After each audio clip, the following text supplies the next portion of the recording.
Good morning, Dan. How are you doing today? Good morning, Kira. You know what? I am doing great. How about you? I'm excellent, superb, wearing my parable shirt, Yes. experiencing sunshine. I am getting what would be called like wind shine here in Colorado because it's super windy and all the leaves are falling. The sun is shining, but also it is windy and it looks like it's snowing leaves right now. I feel like you're bragging a little bit because here in Texas, it hasn't become fall yet, Oh, despite the fact that it's almost November. So the leaf part feels a bit of a brag. okay. Well, you know what? I won't be bragging when it's super cold here in the winter and it's still nice there. Fair enough. Okay, Dan. So we have been doing a three-part series on top mistakes churches make when talking about money. You've talked about two of the three already. Number one, not talking about it, huge problem. And number two, not tying it to mission and vision. So, what's the third mistake that churches make?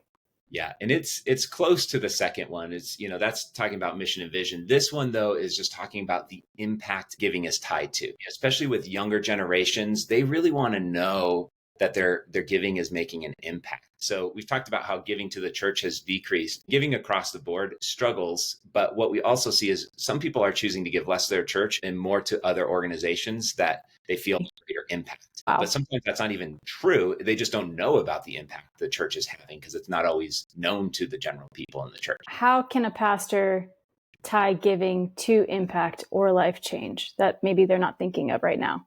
Well, I think it's talking about it regularly. I was on staff at my church for 10 years and then now I'm not. And I realized like the amount of information that I knew about the church and the amount of information when I was on staff compared to when I'm off staff is night and day different.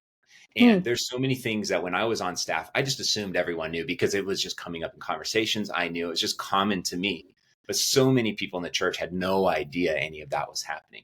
So it is something that you have to be intentional to say, hey, we need to be talking about this. We need to be telling stories about life change and impact that's happening regularly in the church so that people can celebrate that and they're inspired by that. I'll give an example. There's a church that was struggling with their finances that I was talking to, and they did so much in the community. One of the areas was with youth ministry. But when they were talking about money, which was rare, they were just talking about keeping the lights on and how they're not making budget. And it did kind of position them where they're almost like begging and it's not really compelling. And so when we talked through it, I said, well, hey, you have a huge impact with this youth ministry. What if we talked about that? So we looked at some numbers and I don't remember exactly what it was, but it's something like about 10,000 their community, 10,000 students. And so then we looked at stats for like average depression in high school, and it's something like 45%. So Whoa. that you say that like, hey, 4,500 students in their community are depressed and facing depression this year. They had an opportunity to say, we're going to these schools, we're connecting with kids, we're bringing them into our youth ministry, we're seeing life change. So when they could turn around and not say, can you give to keep the lights on, but there's a problem in our community, there's 4,500 students that are depressed and they need the hope of the gospel. We send people out there. We equip our staff to be on campus. By supporting the church, you're freeing up our staff to do that. What we're seeing is that these kids are getting connected into community. They're coming to our youth group and we're seeing life change. We're seeing salvations through that. That's so much more compelling to give to than to just That's talk. so different. That's incredible. Let's say someone's hearing this, pastor probably, and they are just floored by that example. If they are wanting to get that kind of external perspective, because you're right, if you're working in the church, you know so much and you're not necessarily thinking about what others might not know. Who should be in the room to start brainstorming those things? I think there's a couple things you should do. One is you should talk to your congregation, 10 people randomly. And if you have a few people on staff, ask each of them and just be like, what impact are you seeing in the church? What impact do you know about? Just to understand, what do people even know that is happening in the church? Auditing, so to speak, what the knowledge is of the impact happening. Are you conveying it or not?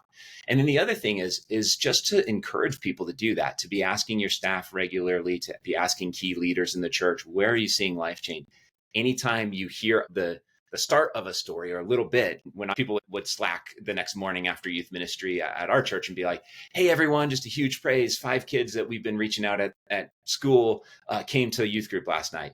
Well, hey, that I could just put a thumbs up on there and call it done. Or I could be like, hey, there might be a story here that I want to share with our congregation. I can follow up with that and understand, try to understand what that story is.